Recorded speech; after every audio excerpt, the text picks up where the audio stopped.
Good morning बधाने good morning. આપણે પ્રકરણ નંબર 13 સંભાવના ચાલે છે। સંભાવનાની અંદર આપણે છેલ્લે ઉદાહરણ નંબર 17 સુધી દાખલા ગણેલા હતા। ઉદાહરણ નંબર 17 તો ઉદાહરણ નંબર 18 આપણે આવ્યા। પ્રકરણ નંબર 13 ઉદાહરણ નંબર 18 રકમ વાંચું છું, બહુ લાંબી રકમ છે। ધારો કે એક એચઆઈવી કસોટીની વિશ્વસનીયતાની વિગતો નીચે પ્રમાણે છે। એચઆઈવી ગ્રસ્ત લોકોમાંથી પરીક્ષણના 90% રોગની જાણ થાય છે। તો જો એચઆઈવીની જાણ 90% થાય છે, મતલબ કે આ લોકો એચઆઈવી ગ્રસ્ત છે। 90% લોકોમાં જાણ થાય છે એટલે કે એ લોકો એચઆઈવી ગ્રસ્ત લોકો છે। 10%માં થતી નથી એટલે કે એ લોકો એચઆઈવી ગ્રસ્ત નથી। તો 10% થતી નથી। રકમ આગળ। એચઆઈવી મુક્ત લોકોમાંથી 99 પરીક્ષણનો નિર્ણય એચઆઈવી નેગેટિવ, 99% એચઆઈવી નેગેટિવ। ત્યાર પછી આગળ અને 1% નિદાન એચઆઈવી પોઝિટિવ, 1% એચઆઈવી પોઝિટિવ। હું બધા અલગ અલગ મુદ્દા એટલા માટે લખું છું કે મારે તમને વિગતે પછી બધાની ચર્ચા કરવાની છે, એટલા માટે 1% જે છે નિદાન એનું પોઝિટિવ છે। આગળ ઘણી મોટી વસ્તીમાંથી 0.1% લોકોને એચઆઈવી છે। તો 0.1% લોકો ને એચઆઈવી છે। હવે એક વ્યક્તિને યાદચ્છિક રીતે પસંદ કરવામાં આવે છે અને તે એચઆઈવી પરીક્ષણ આપે છે અને રોગ વિજ્ઞાનીનું નિદાન તેને એચઆઈવી પોઝિટિવ મળે છે, તો વ્યક્તિ એચઆઈવી ગ્રસ્ત હોય। જો એચઆઈવી આપણે શોધવાનું છે એચઆઈવી પોઝિટિવ, આપણે એચઆઈવી પોઝિટિવ શોધવાનું છે તો પહેલા આપણને ખબર પડે કે આ એચઆઈવી ગ્રસ્ત છે તો આપણે આની જરૂર પડશે। આ એચઆઈવી ગ્રસ્ત નથી, ફરી બોલું, આ એચઆઈવી ગ્રસ્ત નથી તો આ તમને ગુચાવવા માટે આપ્યું છે, આપણે જોવાનું જ નહીં। 99% નેગેટિવ છે, આપણે તો પોઝિટિવ શોધવાનું છે, માટે આની પણ આપણે કોઈ જરૂર નથી। મતલબ આ દાખલામાં આ બે વસ્તુ તમને ગુચાવવા માટે આપી છે કારણ કે આ નેગેટિવ છે, આ નેગેટિવ છે, આપણે પોઝિટિવ શોધવાનું છે। હવે જો આપણે ધારીએ કે પેલા એચઆઈવી ગ્રસ્ત લોકો આપણે ધારીએ તો ઘટના આપણે E1 એચઆઈવી ગ્રસ્ત લોકો લઈએ આપણે, જેને એચઆઈવી છે તેવા, અને E2 આપણે લઈશું એચઆઈવી નથી તેવા। E2 એચઆઈવી પોઝિટિવ નિદાન ખરું એમનું। રકમ પછી તમને ફરી બોલું કે શું આપણે એક્ઝેક્ટ ધારવાના છીએ તે, તો એચઆઈવી પોઝિટિવ નું નિદાન તો ખરું પણ એચઆઈવી ગ્રસ્ત નથી ને એચઆઈવી ગ્રસ્ત છે। આપણી પાસે વચ્ચે વાક્ય છે કે રોગ વિજ્ઞાનનું નિદાન એચઆઈવી પોઝિટિવ મળે છે, જેને આપણે એ ધારવાના છીએ। તો એચઆઈવી ગ્રસ્ત લોકો, એચઆઈવી ગ્રસ્ત લોકો નહીં, ગ્રસ્ત ન હોય તેવા લોકો।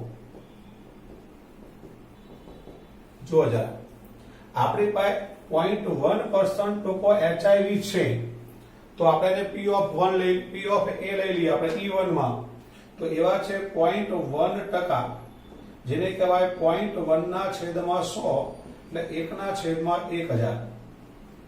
માટે એચઆઈવી ગ્રસ્ત ન હોય તો 1 માઇનસ આ 1/1000 તો 999/1000।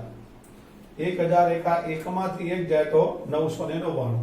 તો પેલા E1 અને E2 આપણે મેળવી લીધા। હવે P of A by E1 પેલા એ ઘટના આપણે ધારીએ તો ઘટના એ આપણે ધારવાનું છે તો રકમમાં જોઈને જો રકમ છે રોગ વિજ્ઞાનનું નિદાન તેને HIV પોઝિટિવ મળે છે તો ઘટના એ HIV પોઝિટિવ મળે તે ઘટના એ છે HIV પોઝિટિવ મળે તેવી ઘટનાને આપણે એ નામ આપી દઈએ તો P of A/E1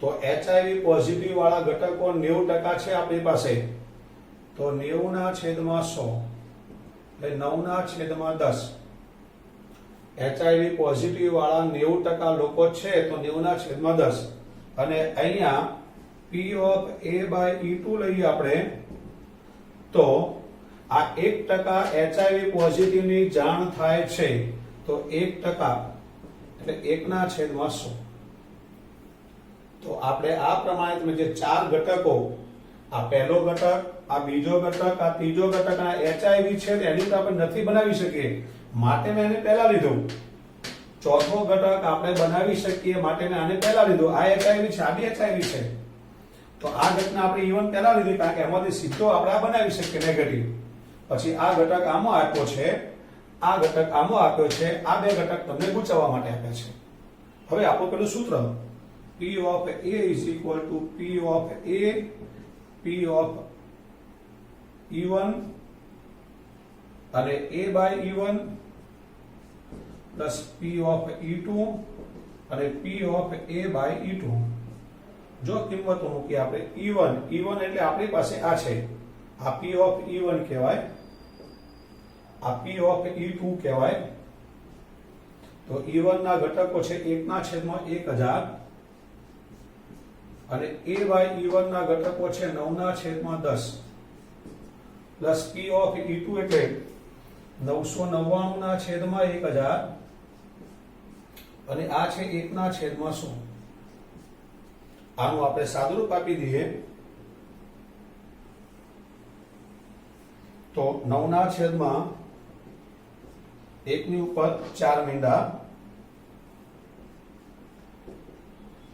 અને 999/5 મીંડા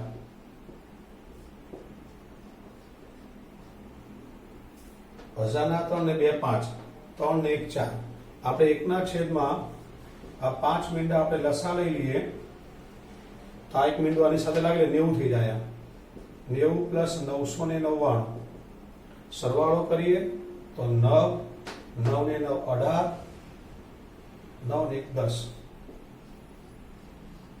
આ આપણને મળશે P of A એટલે HIV પોઝિટિવ મળે તે ઘટનાના ઘટકો હવે આપણી પાસે બે જ પ્રમેય પ્રમાણે પહેલાના માંગ્યા છે કે બીજાના માંગ્યા છે આપણે જોઈ લઈએ પહેલાના હોય તો શબ્દ હશે HIV ગ્રસ્ત બીજાના હોય તો શબ્દ હશે HIV ગ્રસ્ત ન હોય તે તો રકમ જોઈએ આપણે છેલ્લું વાક્ય વાંચવાનું HIV ગ્રસ્ત હોય તેની સંભાવના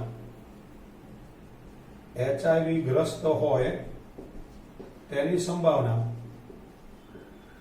એટલે આપણી પાસે જે આ બે સૂત્ર આપણે મૂક્યું છે એમાં HIV ગ્રસ્ત માટે આપણે E1 ધાર્યું તો E1 નું આ વાક્ય ઉપર મૂકી દેવાનું છે અને HIV ગ્રસ્ત ન કીધું તો આપણે આ વાક્ય ઉપર મૂકવાનું અહીં આપણે આ વાક્ય મૂકી દો 1/1 2 3 મીંડા અને 9/10 એના છેદમાં આખું લખી નાખ્યું આ જે આપણે આવ્યા છે તે 1089/1 ની ઉપર 5 મીંડા આનું આપણે સાદુરૂપ આપી દઈએ તો ઉપર 9 એકા 9 નીચે 1 2 3 4 મીંડા 1 2 3 4 ને 5 મીંડા 1089 4 મીંડા કેન્સલ તો 90/1089 આને આપણે 9 7 ને ગડા 9 વડે ભગાય 9 ભાગીએ તો 9 ઉપર 10 આવશે નીચે 9 તો 9 એકા 9 9 દુ 18 9 એકા 9 121 તો આપણો ફાઇનલ જવાબ આવશે 10/121 તમારે તો પોઈન્ટમાં લાવશો તો બી ચાલશે તમારા ભાગાકાર કરવા જરૂર નહીં સીધું કેલ્ક્યુલેટરથી 90/1089 જે આવ્યો તે આપણો જવાબ ચલો રેડી આખો દાખલો ફરી એકવાર જોઈએ આપણે રકમ પહેલા જોઈએ તો રકમની અંદર તમને જે 4 ઘટકો આપેલા છે, પહેલો ઘટક આ છે આપણી પાસે, તમને જે 4 ઘટક આપે એમાં પહેલો HIV ની જાણવાળા 90%, ત્યાર પછી એ HIV ગ્રસ્ત છે, 10% થતી નથી, આપણે ફાઇનલ શોધવાનું HIV પોઝિટિવ છે, માટે આ નથી જાણ થતી એની જરૂર નથી. આપણે આ 99% નેગેટિવ છે એની કોઈ જરૂર નથી, કારણ કે આપણે પોઝિટિવ લાવવું છે. આ બંને તમને પૂછવા માટે આપ્યું છે. આ 1% પોઝિટિવ, 0.1 લોકોને HIV છે. હવે આમાં HIV છે ને HIV નથી, બે ઘટક આપણે ધારવાના.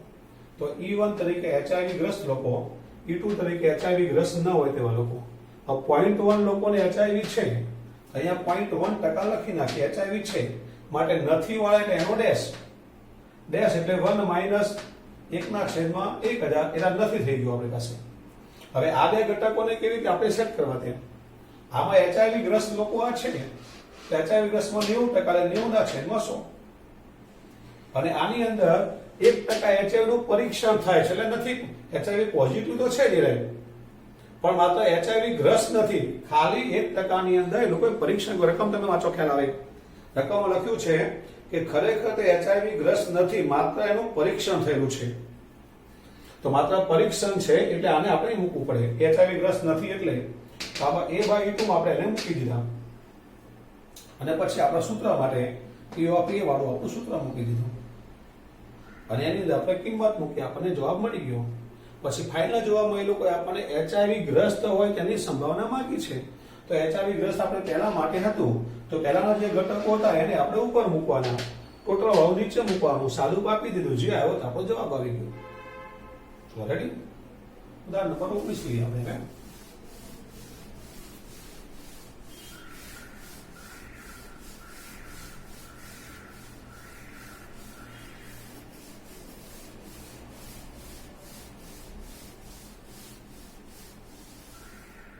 જો હવે ઉદાહરણ નંબર 19, હું પણ રકમ વાંચું છું. એક ફેક્ટરી બોલ્ટ્સનું ઉત્પાદન કરે છે, એટલે બોલ્ટ બનાવે છે. ABC અનુક્રમે 25%, 35% અને 40% બોલ્ટ્સનું ઉત્પાદન કરે છે. તો જો આમાં 3 ઘટકો આપેલા છે. પહેલા E1 એટલે એ કંપની છે, બરાબર ને? એ બોલ્ટ, એક ફેક્ટરી, તો એ ફેક્ટરી બોલ્ટ્સનું ઉત્પાદન કરે, એને આપણે E1 ધાર્યું છે.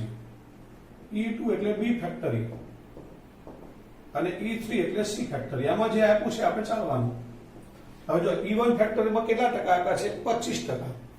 તો P of E1 25% એટલે 25/100, 1/4. P of E2 કેટલા ટકા છે? 35%. તો 35/100, 5 એ 7 અને 5 એ 20, બંનેને આપણે ઉપર નીચે 5 વડે ભાગી દીધા. અને P of E3 કેટલા ટકા છે આપણી પાસે? 40%. 40/100, 20 × 40, 20/100. તો આ પ્રમાણે આપણને E1, E2 અને E3 જે લોકો રકમમાં આપ્યા હતા આપણને મળી ગયા.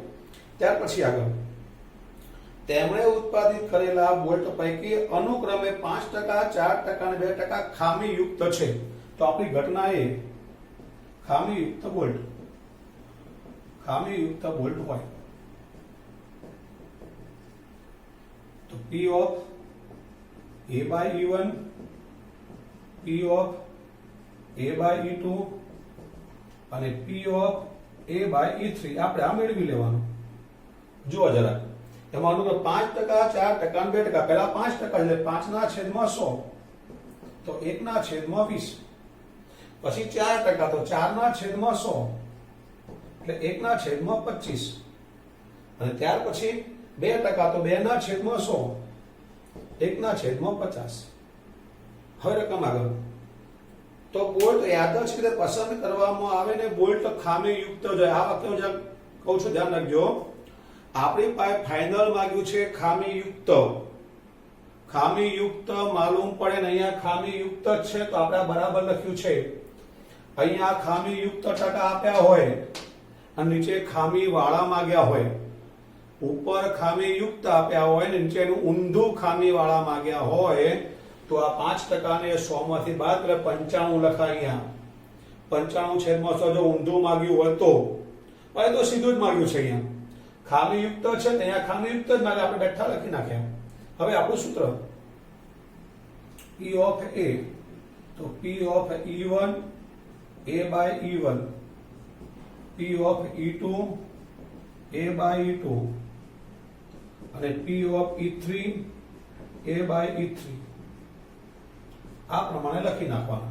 તો P of E1 આપણા 1/4 અને A by E1 1/20, E2 આપણા 7/20, ત્યારે આ છે 1/25, E3 આપણા 2/5 અને આ છે 1/50. આમ જે કિંમત હોય કિંમત આપણે બેઠી મૂકી દેવાની. તો 1/20 ચોક 80, 25 દુ 50 એટલે 500 ઉપર 7 અને 250 અને ઉપર 2. આ પ્રમાણે આપણને ઘટકો મળશે. હવે આપણે પોઈન્ટમાં જવાબ લાવી દેવાનો આનો, અથવા આમ તમે લસા લેશો તો બી ચાલશે. તો લસા આપણે લઈ લઈએ, આ 80 લઈએ તો 1000 લઈએ, 2000 લસા લઈ લઈએ આપણે આનો. તમારે તો લસા જો 1000 લઈએ ને 1000 ને જો 80 વડે ભગાતું હોય તો 1000 લેવાય, નહીં તો આપણે 2 તો 80 વડે ભાગીએ તો 0 ઉડી ગયા. 25 × 200 તો 25, 25 × 200 અને 0 એટલે 2000 થઈ ગયા. 50 4 4 × 7 એટલે 28. એના પછી આગળ 250 × 8 આવશે, 8 × 16, તો 8 ને 4 14, 14 ને 5 19, વધી 1 2 4 ને 2 6. લગભગ આ પ્રમાણે આવશે. ભૂલચૂક જરા તમારે જોઈ લેવાની કેલ્ક્યુલેટરની મદદથી. ભૂલચૂક બધા જોઈ લેવાનું, બરાબર? બને તો ભૂલ નથી, છતાં હોય તો ના જોઈ લેવાનું. હવે આ આવ્યા પછી આપણી પાસે કયો માંગ્યો છે તો એક્ઝેક્ટ જોઈ લો. અંદર છેલ્લું વાક્ય છે, તો યંત્ર બી દ્વારા ઉત્પાદિત થયો હોય, યંત્ર બી દ્વારા ઉત્પાદિત થયો હોય તેની સંભાવના. આપણી પાસે આ માંગ્યું છે. બાયટ પ્રમેય આપણે જેને કહેતા હતા તે યંત્ર બી એટલે જો આ E1 વાળા માટે A ધાર્યું, E2 માટે B ધાર્યું, તો આ E2 વાળું જે આખો આપણે ઉપર મૂકી દેવાનું. આ E1 કહેવાય, આ E2 કહેવાય, આ E3 કહેવાય. તો આ 7/20 સાથે 1/25 અને છેદમાં આજે આપણું આવ્યું કે 69/2000. આપણી પાસે જે આવ્યા આપણે બેઠા લખી નાખવાનું. હવે આને લખાય આપણે 7/25 દુ 50, 500 × 2000 69, તો 28/69 આપણો ફાઇનલ જવાબ. તમે આ પ્રમાણે લસા વગેરે ન લીધું હોય, સીધો અહીંથી પોઈન્ટ કાઢી દો, 1/80, અહીંથી પોઈન્ટ કાઢી દો, અહીંથી પોઈન્ટ કાઢી દો અને એ બધા પોઈન્ટના સરવાળા કરો, જે આવ્યો તો લખી રાખો. પછી આનો જે પોઈન્ટ આપણો આવ્યો તે ઉપર મૂકવાનો, આપણો જવાબ આવ્યો તો નીચે મૂકવાનો, ફરી પોઈન્ટમાં ભાગાકાર કરી નાખો, જે આવ્યો તો આપણો જવાબ કહેવાય. મેથડ તમે કોઈ પણ વાપરી શકો. એના પછી આગળ ઉદાહરણ નંબર આપણે 20 જોઈએ.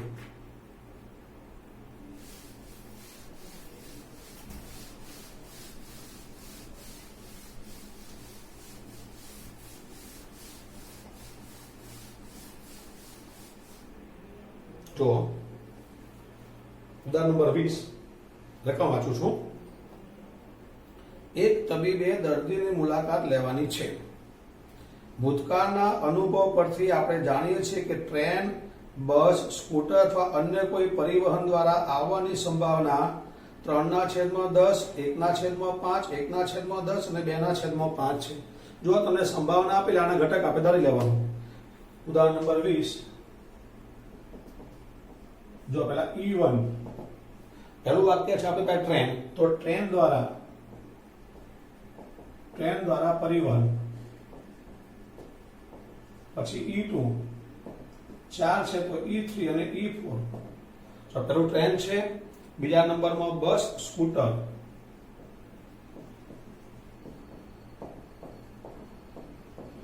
અને ચોથા નંબરનું છે અન્ય વાહન. P of E1 તમને રકમ જ આપ્યું છે. પહેલી છે 3/10. P of E2 રકમમાં આપ્યું છે 1/5. P of E3 1/10 અને P of E4 2/5. આવું આપણને રકમમાં આપેલું છે. રકમ આગળ, જો તે ટ્રેન, બસ, સ્કૂટર દ્વારા આવે તો મોડા પડવાની સંભાવના. તો ઘટના એ મોડા પડવાની ઘટના. હવે P of A by E1, P of A by E2, P of A by E3 અને P of A by E4 આપણે મેળવી લેવાના. જો જરા મોડા પડવાની સંભાવના અનુક્રમે 1/4, 1/3. જો પહેલા ટ્રેનની છે 1/4, તો E1 એટલે 1/4. હવે બસની જો ટ્રેન, બસ અને સ્કૂટર તો 1/4, 1/3 અને 1/12 એવું આપણને આપ્યું છે. ટ્રેન, બસ અને સ્કૂટર દ્વારા મોડા પડવાની સંભાવના આપણને આપેલી છે અને અન્ય કોઈ પરિવહન દ્વારા આવે તો મોડા પડશે નહીં, માટે આની સંભાવના 0. મોડા પડવાના નથી માટે આ 0 આપેલું છે. આ બધી ઘટના આપણને મળી ગઈ. તો આપણે પેલું સૂત્ર મૂકી દે. P of A વાળું સૂત્ર E1, P of A by E1, P of E2 A by E2, P of E3 A by E3 અને P of E4 A by E4. હવે E1 છે આપણી પાસે 3/10. ત્યારે P of A by E1 1/4, પેલા 1/5 છે. ત્યારે E2 ના આપણી પાસે 1/3 છે, A by E2 ના 1/3 છે, પછી 1/10 છે અને A by E3 ના 1/12 છે, પછી આના 2/5 છે અને આના 0 છે. ટૂંકમાં આ બધી જ કિંમતો આપણી પાસે છે. બધી કિંમતો એની જગ્યા ઉપર મૂકી દેવાની. તો આ 3/40 થાય, 1/15 થાય, 1/120 થાય અને 0 થાય. 120 આપણે લસા લઈ લઈએ. તો 40 તરી 120 તો 3 તરી 9, 15 8 120, 120 1 120, 9 ને 17 ને 18, 6 ઉડે, 6 તરી 18. તો P of A બરાબર 3/20 આવશે. હવે આ ચારમાંથી સ્પેશિયલ કોના માટે માંગી તે છેલ્લો વાક્ય વાંચી લો. તો તે ટ્રેન દ્વારા આવ્યા હોય તેની સંભાવના. હવે ટ્રેન દ્વારા આવ્યા હોય તેની સંભાવના એટલે માત્ર ટ્રેનનું જ, ટ્રેન આપણું પહેલું છે તો E1 વાળો જે ભાગ હતો લખી નાખવાનો. E1 નો ભાગ આપણો આ છે 3/10, 1/4. ટ્રેન દ્વારા એક ટ્રેનનો ભાગ લખી નાખવાનો. છેદમાં આજે આપણે આવ્યા છે 3/20. તો 3/40 ગુણ્યા 20/3. આને આપણે ઉલટા કરી દીધા. આપણો ફાઇનલ જવાબ આવશે 1/2. એકવાર ધ્યાનથી જોઈ લો. એકવાર રકમ બરાબર જોઈ લો. રકમમાં બધું જ આપેલું છે. દાખલો એકદમ સિમ્પલ છે. ચલો રેડી, જોઈ ગયો. E1 બી આપ્યા હતા, E2 આપ્યા હતા, બધું જ આપ્યું છે. આ પણ કિંમત ઓલરેડી આપેલી છે. P of A એટલે મોડા પડવાની ઘટના. તો મોડા પડવાની સંભાવના આપણને મળી ગઈ. અને પછી ટ્રેન દ્વારા આવ્યા હોય તો ટ્રેનનો જે આપણે પેલા E1 નો છે એ કિંમત આપણે ઉપર મૂકવાની. જો એ અહીંયા ઉપર મૂકી દેવાની. જો આપણે લોકો બસ દ્વારા કીધું હોત તો બસ એટલે આપણે E2 હતા, તો E2 વાળો જે આપણો ભાગ છે આ ભાગ આપણે આને બદલે ઉપર મૂકવાનો, નીચે તો આપણે આ જ મૂકવાના. બરાબર, એ પ્રમાણે કરી નાખવાનું. આપણે એક જ માંગ્યું છે. આ જવાબ આવી ગયો આપણો. ઉદાહરણ નંબર 21 જોઈએ.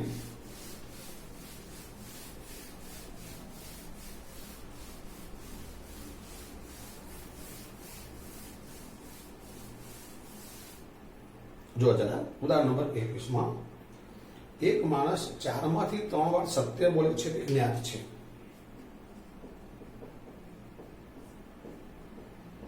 4 માંથી 3 વખત સત્ય બોલે છે તે જ્ઞાત છે, તે ઓકે છે. પાસાને ફેંકે છે. હવે અહીંયા પાસો ફેંકે છે. પાસાને ફેંકવો. આપણી પાસે 1 થી 6 ઘટકો. આગળ અને જણાવે છે કે તને 6 મળે છે. તો ખરેખર તને 6 મળે તેની સંભાવના.